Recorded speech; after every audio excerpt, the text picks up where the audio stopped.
in the book. And he can also pacify the most downtrodden minority groups in the United States. And he's saying, hey, get ready for sacrifice. Get ready to lose your standard of living. They're like, yay, I love Obama. They could never get away with this with a John McCain.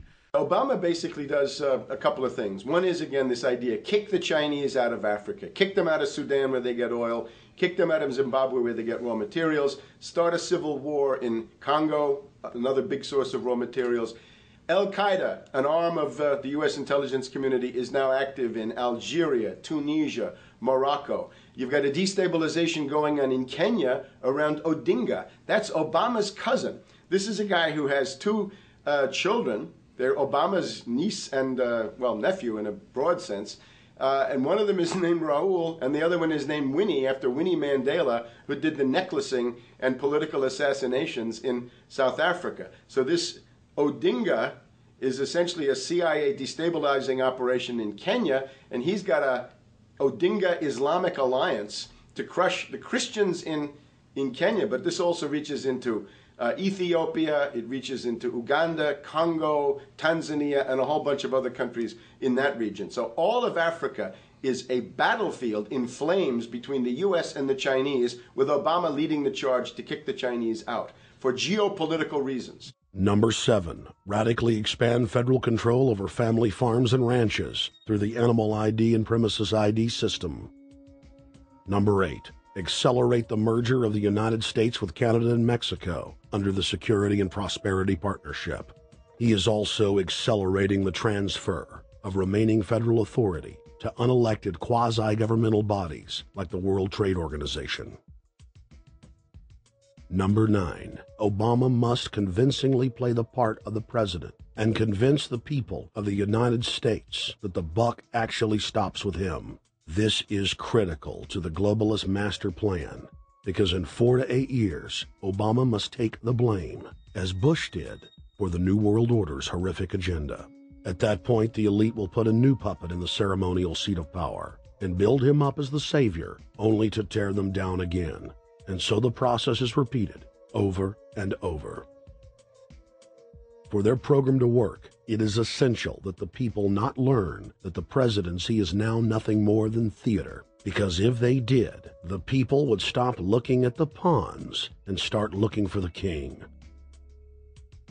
Through this system of deceit, the elite's criminal agenda can continue forever because the people waste all of their political energy debating the media spectacle instead of investigating the globalist agenda.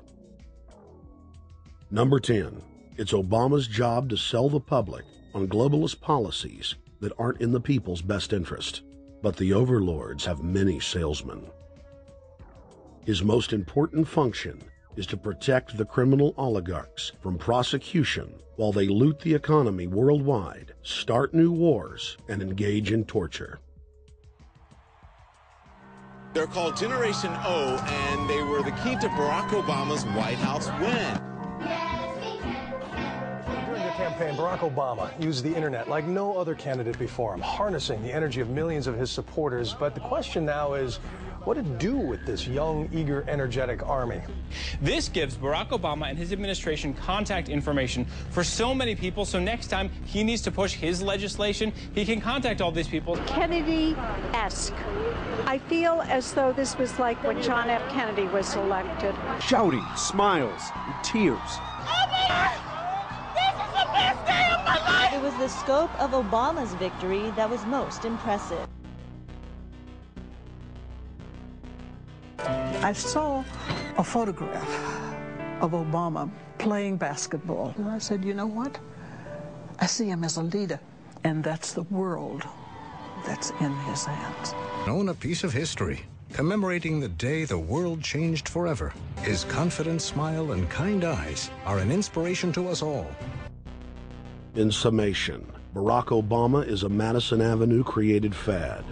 All of the crazed Obama worship being pushed by the corporate media is scientifically designed to capture the public in a net of peer pressure mass euphoria.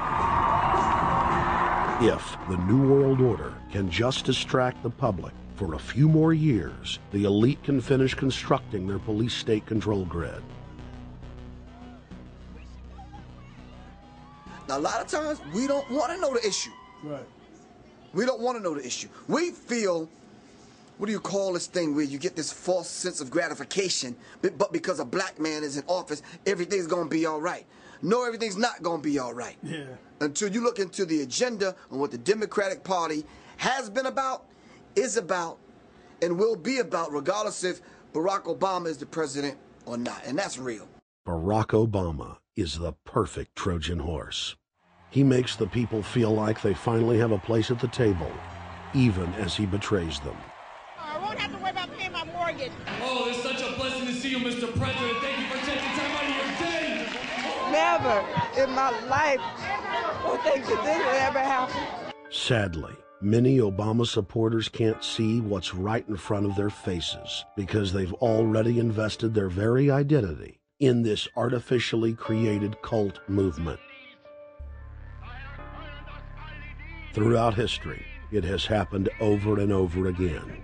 People turn their intellect over to cult of personality mass movements, and it's happening again. The evidence presented in this film is documented fact, and those that ignore what history has taught us do so at the peril of us all. As frightening as the information in this film is, there are many things we can do to stop the globalist agenda dead in its tracks. First, we expose the cult of Obama for what it is, a sad hoax. Next, realize that we are all being propagandized 24/7. Investigate all information for yourself, be it political parties, the media, or this film. Be aware of the tricks that the elite use, like the staging of false flag terror attacks and other crises. Rediscover the Constitution and Bill of Rights. Promote a culture of true liberty. There is a reason the internationalists are attempting to destroy the sovereignty of all 50 states. They know it is one of the biggest threats to their domination. The federal government has been completely hijacked by foreign interest, and more than 25 states have recognized this fact and are moving to block the New World Order at the state level by declaring their 10th Amendment powers. But most important of all, there is a huge awakening taking place in the United States and across the world against the globalist agenda. Free people everywhere are joining together and saying no to corruption and tyranny and no to world government. This is the center of endurance, and endurance is what wins wars. Not how many people you kill, but how long can you endure. George Washington lost almost every battle he had, but he endured. He out-endured the British, and that's how the battle was won, endurance. And each and every one of you watching this, every single one of you, is just as important as the people who were our founding fathers, as that you are just as important as the Sons of Liberty who met in the 1770s to philosophize about freedom, to philosophize about a republic, to philosophize about a truly free country with a republic. There's 1 billion people on the planet. It only takes one to change it. Are you the one? There may be everybody in your classroom bugging out. Your whole school may be on fire with kids wild and bringing guns. But are you the one? Nature has a way of abundance. Nature puts out a lot of stuff looking for the one.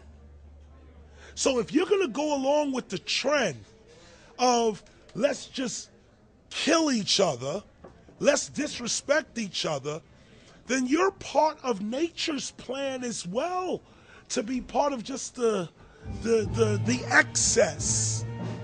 But if you think more of yourself than just being the excess, you'll do more for yourself. Are you the one? Everybody's not going to make it. But you have an opportunity to save yourself. Well, we don't have to look back thousands or even hundreds of years to see how dangerous this present-day situation is. We can look back to Bolshevik Russia. We can see the takeover by the Bolsheviks talking about the